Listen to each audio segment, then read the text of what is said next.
terkait dengan koneksi dan lainnya, sehingga tidak terlaksana. Dan saya lupa untuk menyampaikan dan menginformasikan ke rekan-rekan. Dan hanya baru terinfo malam ya, jadi kayak gitu. Oke, baik. Saya akan memanfaatkan di sesi sore ini kita akan mendiskusikan mengenai bahasan mengenai science, ya, salah satu science yaitu cognitive science ya, sebagai salah satu cabang dari filsafat keilmuan yang harus kita ketahui, terutama nanti kita yang ada di dunia ilmu komputer, membicarakan cognitive science sebagai basis dari cognition analysis yang biasanya kita gunakan pada artificial intelligence. Nah, jadi kalau kita nanti akan mencoba melihat bahwa kalau kita bicara artificial intelligence, maka sebenarnya kita secara tidak langsung membicarakan penerapan atau implementasi atau bentuk dari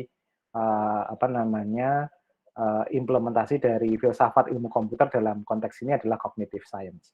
Nah, ini sebenarnya saya dapatkan dari pelajaran filsafat ilmu komputer agak lama sebenarnya ketika saya mengikuti kuliah di luar, dan ini saya masih ingat dan masih saya coba gunakan karena menurut saya fundamentalnya itu masih sangat kuat dan sangat kentara ya. Student, today we will discuss about the cognitive science ya. Jadi saya akan coba membicarakan hal tersebut. Baik. Yang akan kita bicarakan mungkin nanti moga-moga nyampe ya. Jadi kita akan bicara tentang scope dari cognitive science, kemudian ya histori singkat ya. Jadi kita bisa melihat kenapa kemudian cognitive science itu dianggap sebagai salah satu science yang sebenarnya cukup lama ya, sudah established cukup lama di dunia kita gitu, dan itu ada di mana-mana, bahkan di samping kita, di sebelah kita dan seterusnya. Dan kemudian nanti ada major concept, dan yang menarik adalah ternyata di cognitive science itu kita berbicara masalah multidisiplin ya, atau multidisciplinary. So this is the structure that we will discuss today. We will start with the cognitive science, the brief history, and then the major concept, and also the multidisciplinarity of the science itself. So in here we can see that the cognitive science is actually one of the trigger why in the computer science, especially we also came with the interdisciplinary and multidisciplinary approach for several cases. Kita akan bicara cognitive science ya. Ini ada gambar menarik. Seringkali orang melihat cognitive science itu dalam perspektif seperti kita mempelajari cara bekerja otak gitu ya. Jadi dalam konteks ini bagaimana cara nalar dan logika otak itu melihat suatu fenomena tertentu di dunia nyata. Dan kemudian direspon otak dengan berbagai informasi yang dia punya, dan kemudian memunculkan knowledge bagi dirinya sendiri, dan menggunakan knowledge itu untuk melakukan respon atau hal tertentu yang diperlukan. Nah, dalam konteks ini kita juga harus mengetahui bahwa cognitive science itu tidak berdiri sendiri, tetapi banyak sekali hal yang perlu dibuat atau dibangun untuk kemudian menciptakan atau menangkap dari mengemas menjadi cognitive science ya. Nah, kalau di sini kita melihat, kalau dicoba dibedah lebih dalam, seringkali kita akan melihat bahwa cognitive science itu dimaknai sebagai interdisciplinary atau suatu intersection knowledge ya, yang itu merupakan pembahasan atau diskusi dari cara bekerja pikiran, atau dalam konteks ini scope of mind kalau bahasa saya, dan juga intelligence ya. Intelligence itu adalah kemampuan kita menginterpretasikan knowledge menjadi suatu aksi tertentu. Nah, ini yang menjadi penting. Jadi dalam konteks ini kita bisa melihat bahwa cognitive science itu bukan hanya bicara masalah bagaimana cara otak kita bekerja, tetapi juga bicara masalah mind, ya, masalah pemikiran, ideologi, masalah keberpihakan kalau bahasa politisnya gitu ya, masalah tendensi tertentu dan seterusnya.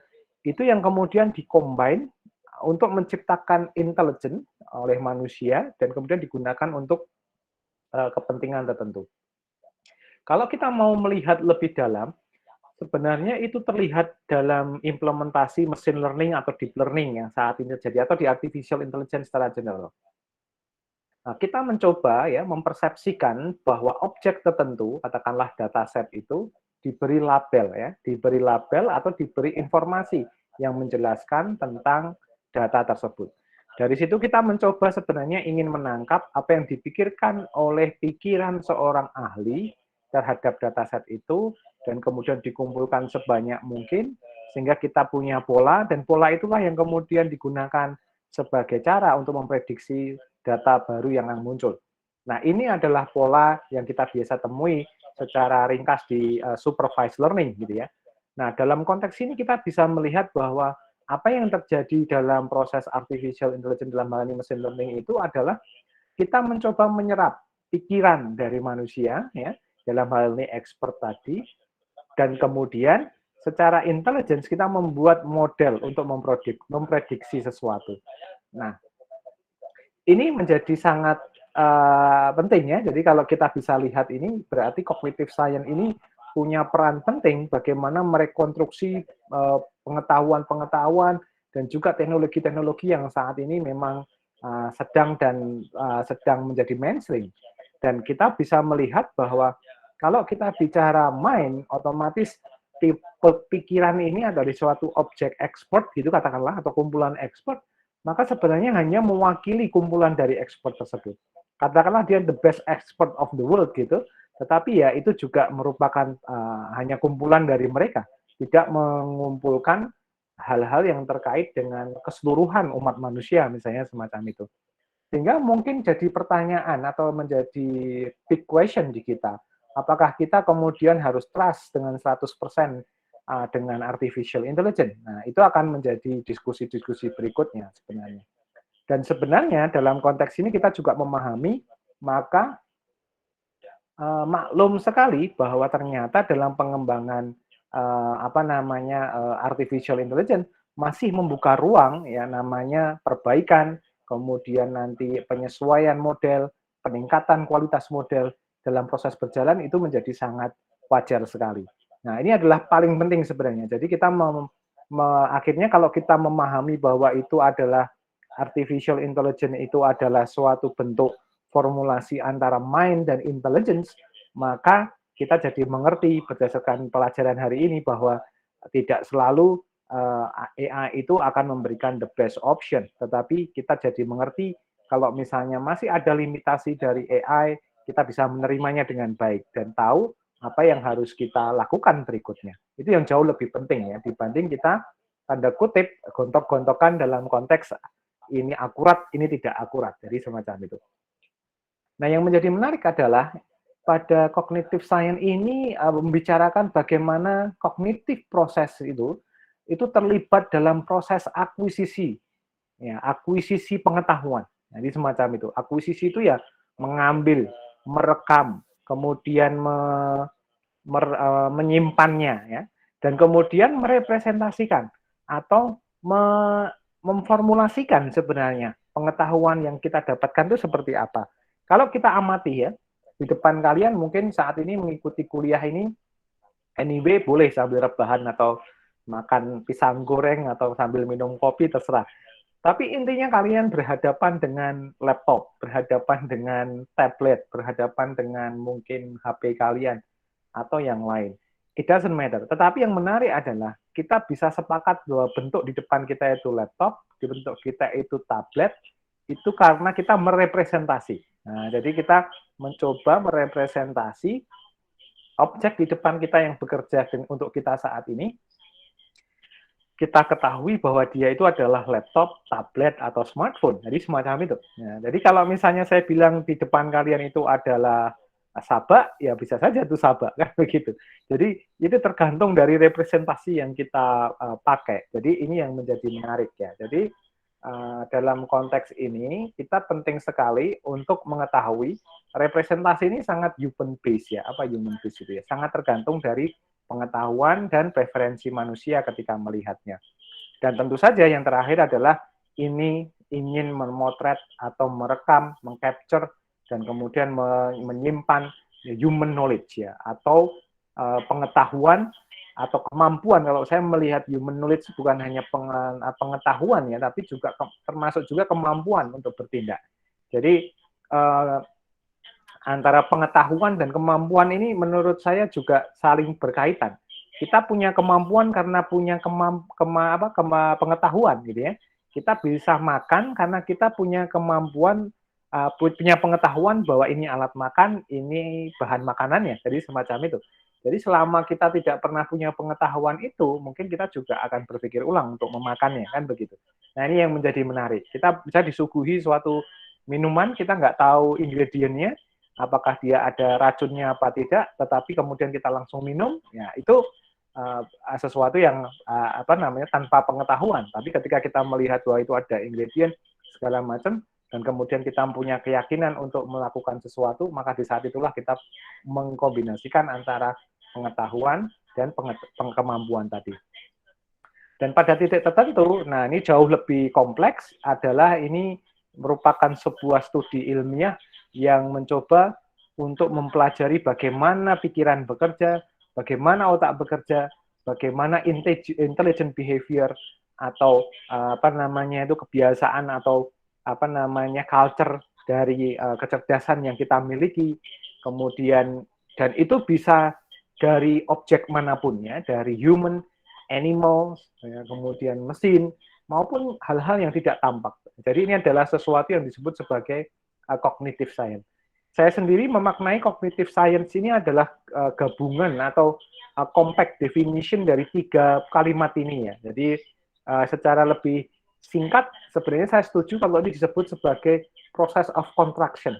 Jadi proses untuk menangkap semua hal yang dia itu menunjukkan fenomena di luar sana, dan kemudian kita merekamnya, merepresentasinya, kemudian membiarkan mind kita itu atau pikiran kita itu merasakan sensor dari hal yang baru tadi, dan kemudian membiarkan otak kita itu kemudian bisa menerima dengan baik, merekamnya dengan baik, sehingga kita punya pengetahuan. Sehingga nanti pada titik tertentu, pada next step-nya, ketika kita mendapatkan hal yang sama, kita sudah tahu apa itu. Dan kemudian pada titik tertentu, kita bisa menggunakan untuk membangun pengetahuan-pengetahuan baru. Nah, ini yang menjadi penting. Dan menurut saya, teman-teman ini sedang kuliah, sedang belajar di program S1 ilmu komputer misalnya, itu merupakan bagian dari cognitive science. Kalian tidak hanya belajar mengenai materi saja, tetapi juga mungkin gimmick, gestur, pesan yang disampaikan oleh dosen, pengalaman kalian ketika melakukan praktikum, trial error kalian, termasuk kebiasaan kalian ketika berinteraksi di organisasi mahasiswa, meskipun pelaksanaannya masih virtual dan seterusnya, tapi anyway itu semua akan membentuk atau mengkonstruk diri kalian ketika nanti kalian sudah akan lulus. Nah, itu poin yang sebenarnya sangat penting untuk dipahami, bahwa cognitive science itu benar-benar mencoba untuk melakukan proses yang cukup komprehensif ya, untuk mendapatkan konstruksi pengetahuan.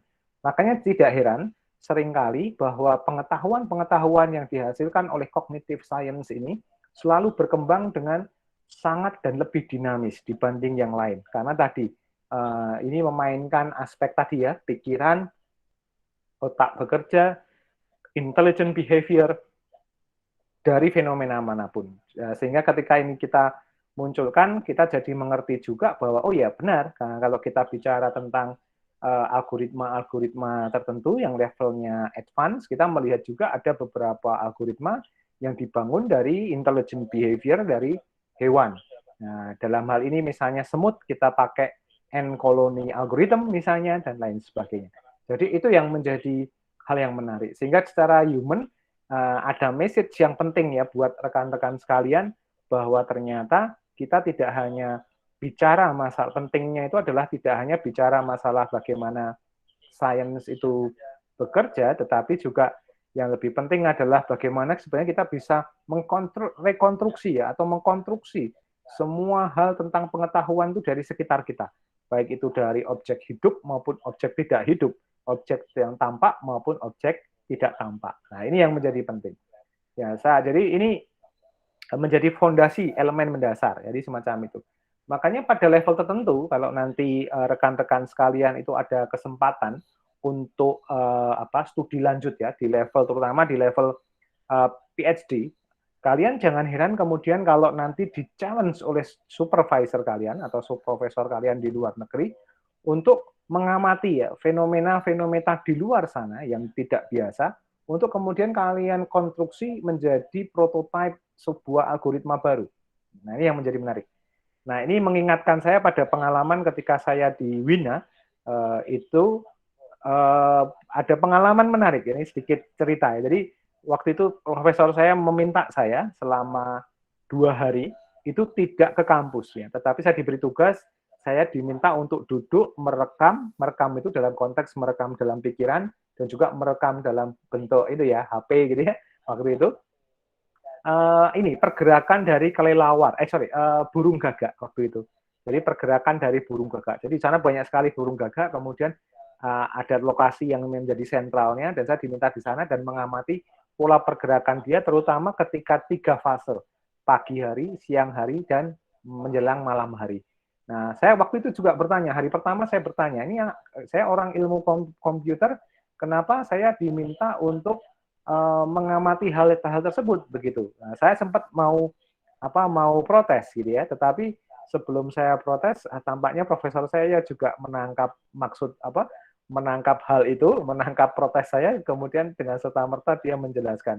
Jadi beliau bicara ke saya, Mardhani, ingat nggak kalau kamu melihat yang namanya N koloni ya, algoritma itu melihat fenomena bagaimana pergerakan semut ya dari sarang dan seterusnya sehingga bisa bekerja dengan sangat optimal.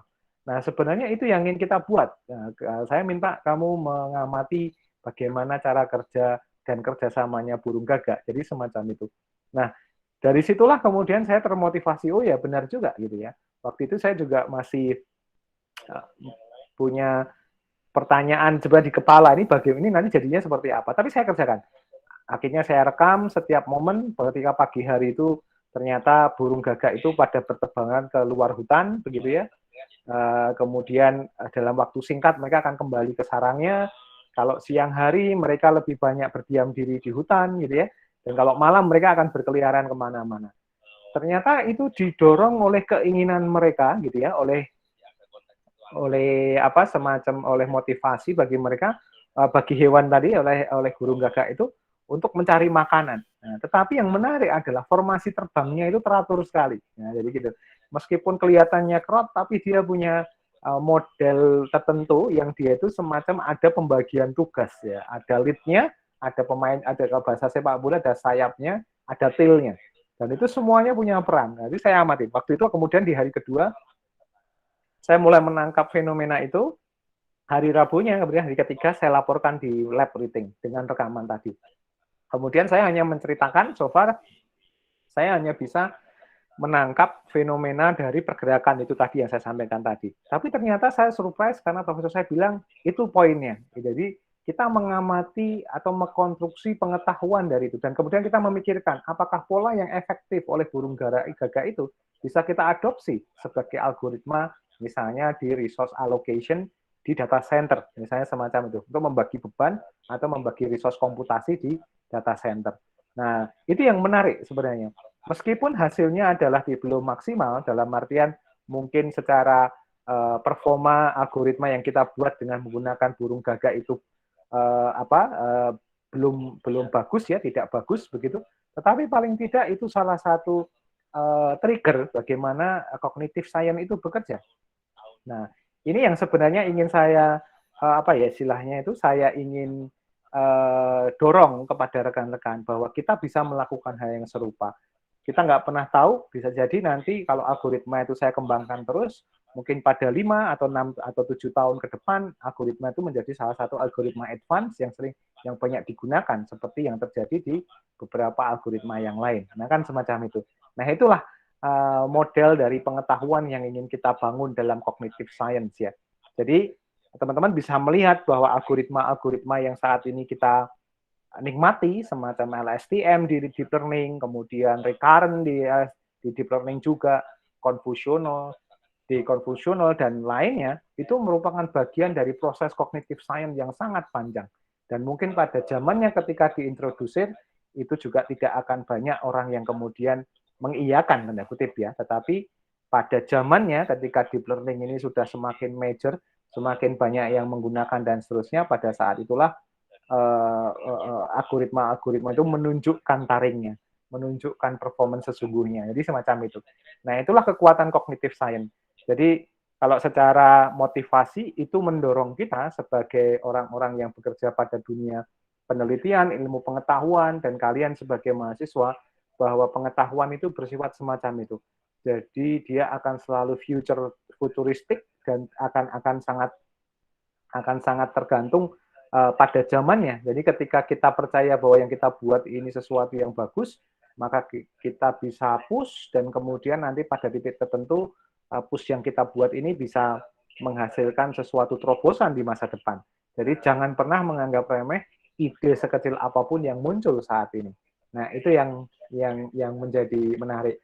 Kita ingat bahwa teori Einstein pun terjadi dengan model yang sama ya. Jadi ketika beliau merekam suatu fenomena tertentu dan kemudian mengobservasi fenomena tersebut, kan begitu. Jadi seringkali di awal dikatakan orang gila, di awal diketawakan, tetapi pada titik tertentu akan menjadi fondasi dari pengetahuan-pengetahuan yang lain.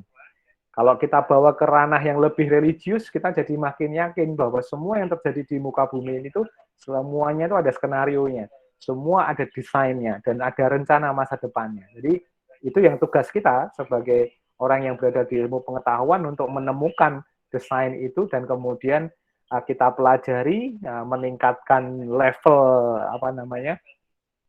religiusitas kita, dan terakhir tentu saja mendorongnya untuk menjadi pengetahuan yang bermanfaat bagi manusia, kan begitu. Nah, ini yang menjadi penting ya bagi kita yang ada di filsafat ilmu komputer ketika mempelajari. Nah, kalau kita bicara cognitive science, maka kita tidak bisa lepas dari cognition ya, kata kuncinya nih. Jadi cognition ini orang sering menganggapnya hanya pengetahuan, tetapi yang penting sebenarnya cognition ini kata kuncinya adalah know together. Jadi semua orang atau semua yang terlibat itu tahu semua. Jadi gitu ya. Semangatnya itu. Jadi ini menjadi common sense, menjadi common knowledge bagi suatu kelompok masyarakat atau satu komunitas. Ini yang menjadi harus dipahami ya dan harus diingat gitu ya. Kalau pengetahuan itu atau ketahuan itu ya, itu hanya diketahui oleh segelintir orang, maka dia belum menjadi cognition.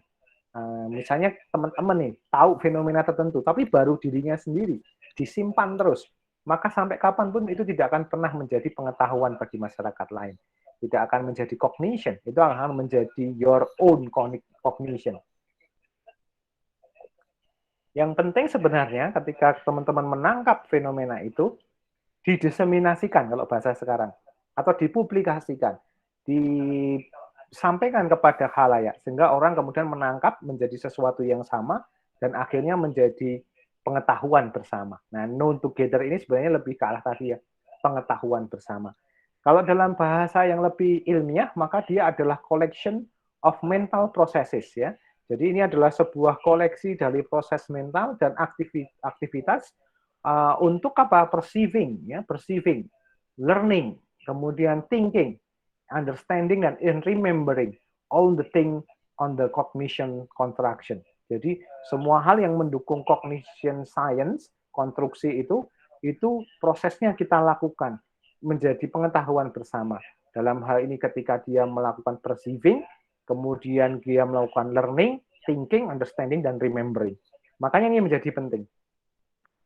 Saya ingat dulu waktu zaman-zaman awal gitu ya, kuliah S1, join di himpunan mahasiswa yang suka berdiskusi masalah-masalah isu negara gitu ya, kita kemudian termotivasi untuk protes atau demo begitu waktu itu selalu dimulai dengan desain ini sebenarnya. Kita berkumpul di himpunan mahasiswa, ada satu orang yang voluntary menyampaikan isunya, kemudian kita mencoba berpikir dan mencoba merangkai apa yang harus kita lakukan. Pada proses itulah sebenarnya kita melakukan perceiving, ya, memahami bersama konteks permasalahan yang akan kita hadapi, kita learning dari satu pendapat dengan pendapat yang lain, kemudian kita berpikir kritis, mengkritisi kenapa itu terjadi, apa yang salah, apa yang seharusnya tidak dilakukan, apa yang harusnya dilakukan, memahami konteks permasalahan itu menjadi dasar, dan kemudian kita mengingatnya, dan remembering. Dan proses itu terus-menerus, akhirnya kita punya kemampuan daya kritis yang sangat tinggi, dan seringkali kita jadi sensitif untuk mengeluarkan kritisasi-kritisasi tertentu. Kalau teman-teman melihat ada rekan-rekan kita yang sangat kritis, hargailah teman kalian itu, karena teman kalian itu berarti memiliki cognition yang jauh lebih banyak sebenarnya. Mereka mungkin lebih sensitif karena sudah sering terpapar isu-isu tersebut. Nah, ini yang menjadi perhatian. Jadi gitu ya. Jadi kalau bahasa debat itu kritikus itu adalah teman debat terbaik gitu ya. Jadi teman pengetahuan terbaik, karena dengan kita punya teman debat ini, orang ini akan menjadikan kita makin berpengetahuan sebenarnya. Nah, ini yang menjadi sangat sangat penting ya untuk diketahui. Nah, dalam cognitive processes ini ada beberapa hal ya, ada banyak sekali hal yang proses yang harus kita kerjakan. Jadi kita bermain dengan perception. Ya. Jadi perception itu adalah cara pandang atau pemahaman atau asumsi yang selama ini kita bawa. Jadi semua orang ini pasti punya persepsi berdasarkan pengetahuan, berdasarkan asal muasalnya dan backgroundnya.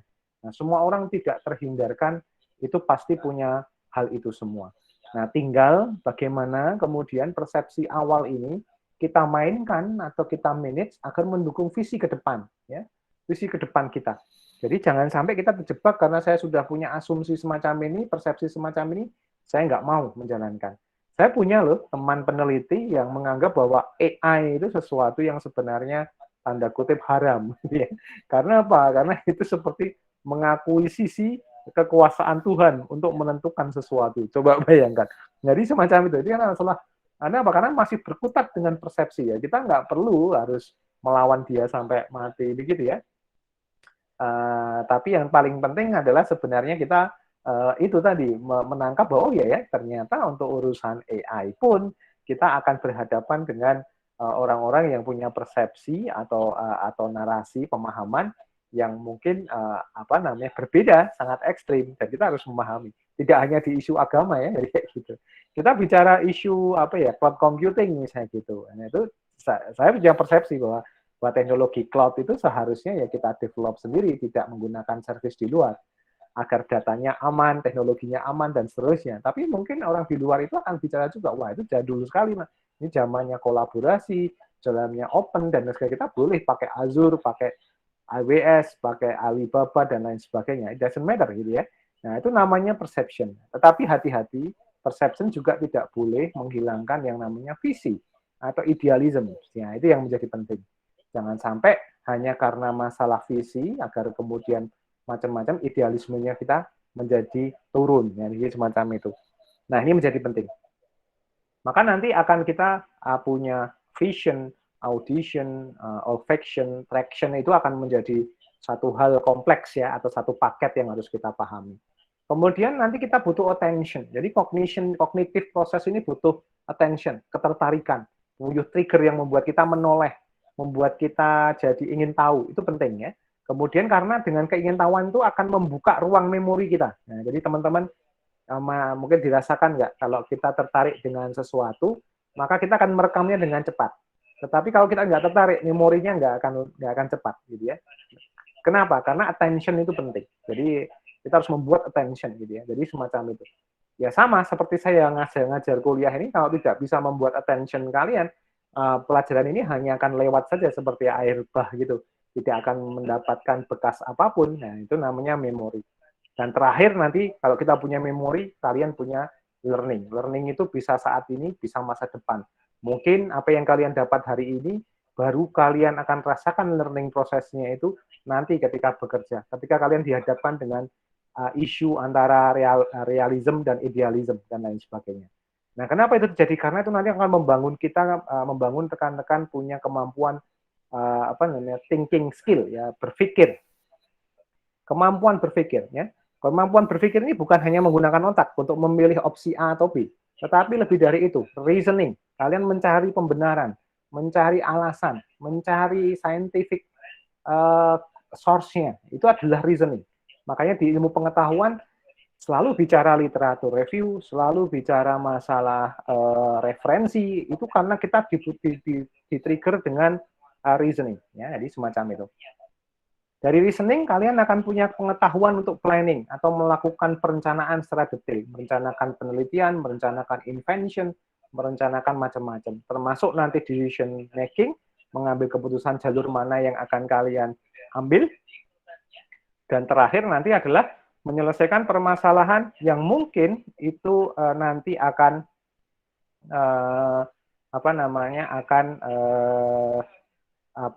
akan terjadi, jadi semacam itu. Nah, itu yang menjadi poin yang sangat sangat penting begitu ya. Jadi itu harus diperhatikan dengan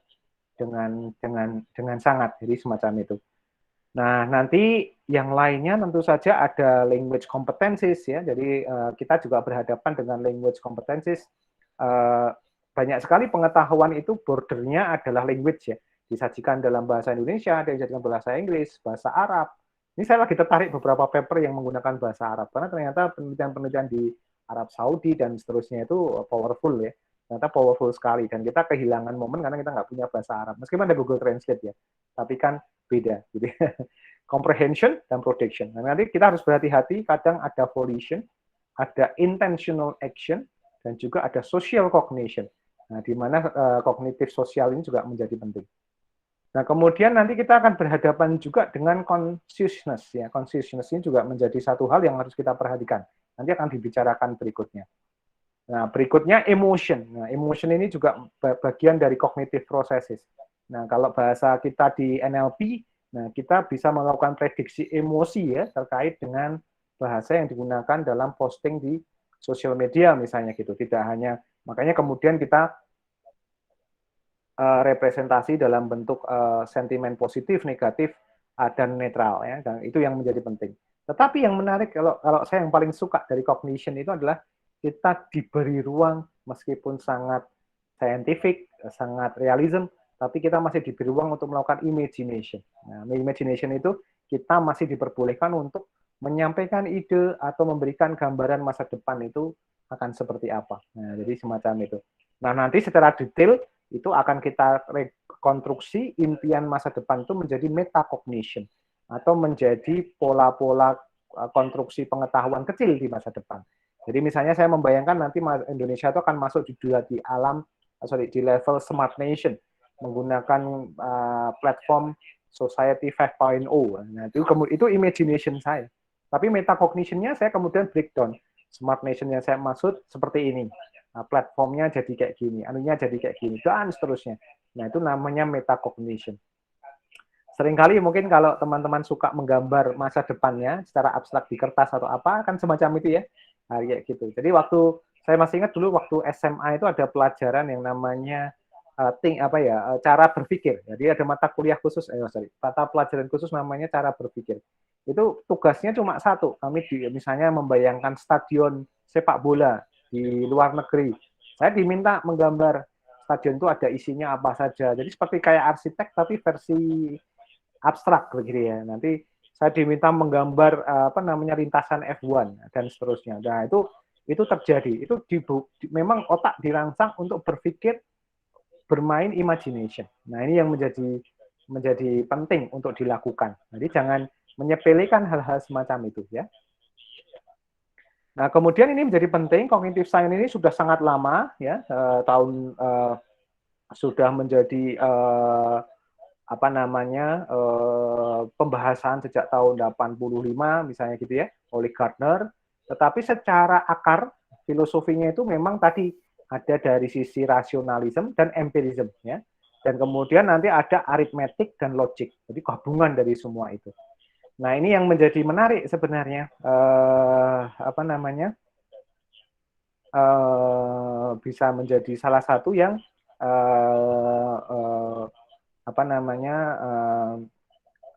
menjadi hal yang harus kita perhatikan, bahwa kognitif yang kita sayang itu bukan hanya ilmu tentang imajinasi, tetapi memang didasarkan pada rasionalisme dan empirisme, dan kemudian didukung dengan logik yang ada dalam aritmetik dan logik itu sendiri.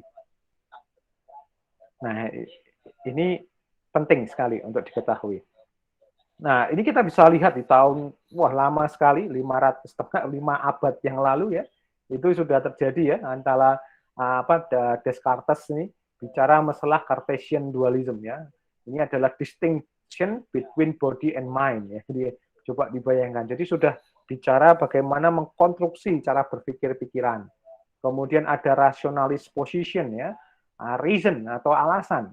Rational thinking is the source of knowledge and justification. Jadi jangan sepelekan orang yang suka beralasan, apapun alasannya. Kalau saya misalnya ada mahasiswa yang beralasan saya nggak bisa datang kuliah karena apa, it doesn't matter. Itu adalah bagian dari kita belajar knowledge and justification. Jadi gitu. Makin kita tahu, makin enak, gitu kan. Jadi semacam itu. Jadi ini reason ini penting. Orang yang tidak bisa reasoning itu juga bahaya karena dia tidak bisa mengutarakan knowledge atau justifikasi di belakang decision yang dia pilih. Nanti semacam itu. Nah, kemudian nanti juga ada reaction by empiricist ya. Ini dari Locke and Hume ya. The only reliable source of knowledge is experience ya. Jadi dengan banyak pengetahuan, tentu saja banyak pengetahuan. Saya pikir kita setuju dengan ini ya. Nah, kemudian kita juga punya cara untuk mendapatkan pengetahuan dari pikiran ya. Kita punya namanya introspection. Ini adalah experimental psychology sebenarnya. Jadi kita melakukan introspeksi. Misalnya nanti sebelum tidur kita semuanya berpikir apa sih yang kita pelajari satu hari ini dari pengalaman kita tadi. Misalnya kalau saya tadi mengendarai kendaraan keluar dari rumah, bahkan dari bangun tidur ya, saya ngapain aja, pengetahuannya apa. Oh ya ternyata kalau pagi hari, contoh ya, karena saya punya peliharaan ikan gitu. Nah ikannya ternyata telat tadi dikasih makan. Jadi kalau jam 7 ngasih makan, dia udah kayak buas gitu. Tapi kalau saya kasih makan ikannya itu sekitar jam 6 atau lebih dikit, ya dia tenang gitu. Jadi gitu. Nah, itu pengetahuan. Jadi besoknya akan menjadi trigger alarm kita untuk tidak melakukan hal yang sama. Atau bagaimana lah, nanti misalnya kita telat lagi, kita reaksinya akan lebih baik daripada sebelumnya, bisa lebih cepat dan seterusnya. Nah, itu yang terjadi dan seterusnya. Jadi itu yang menjadi menarik. Nah, nanti introspeksi ini dilakukan.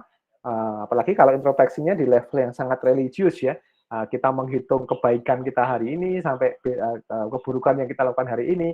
Nah, itu sebenarnya bukan untuk apa-apa, tapi itu akan membuat otak kita berpikir dan membantu otak untuk kemudian memberikan option keputusan di besok itu insya Allah jauh lebih baik, kan begitu.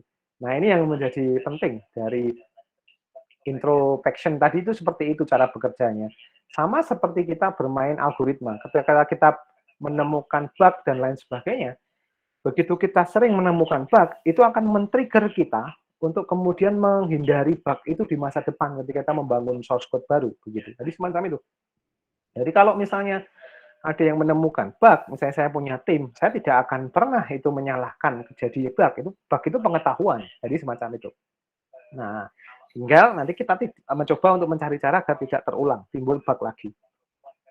Dan yang menjadi menarik, kalau ini dilakukan secara terus-menerus, maka kita akan punya behaviorism. Ya.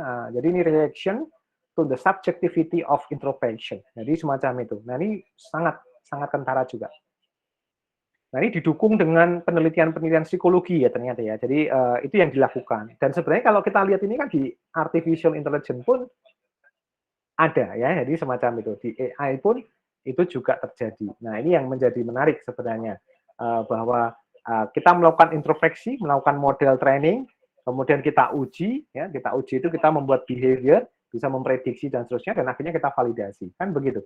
Nah ini adalah salah satu bentuk ya dari sebuah mekanisme apa istilahnya tadi model cognitive science di artificial intelligence. Jadi kalau kita coba pikirkan apa yang kita pelajari saat ini dari AI, machine learning dan seterusnya, itu dibangun sedemikian rupa oleh pengetahuan-pengetahuan di filsafat ilmu komputer itu dengan sangat kuat. Jadi semacam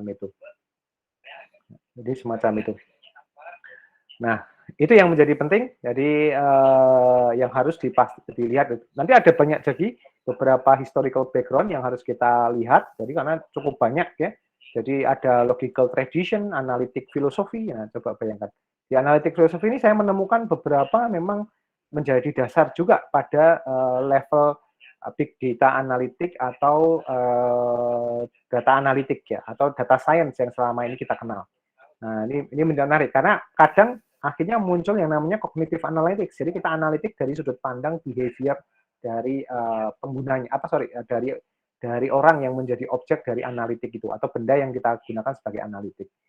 Nah, nanti ada dawn of computers ya, kita punya Alonzo Church ya, everything that can be computed with recursive function.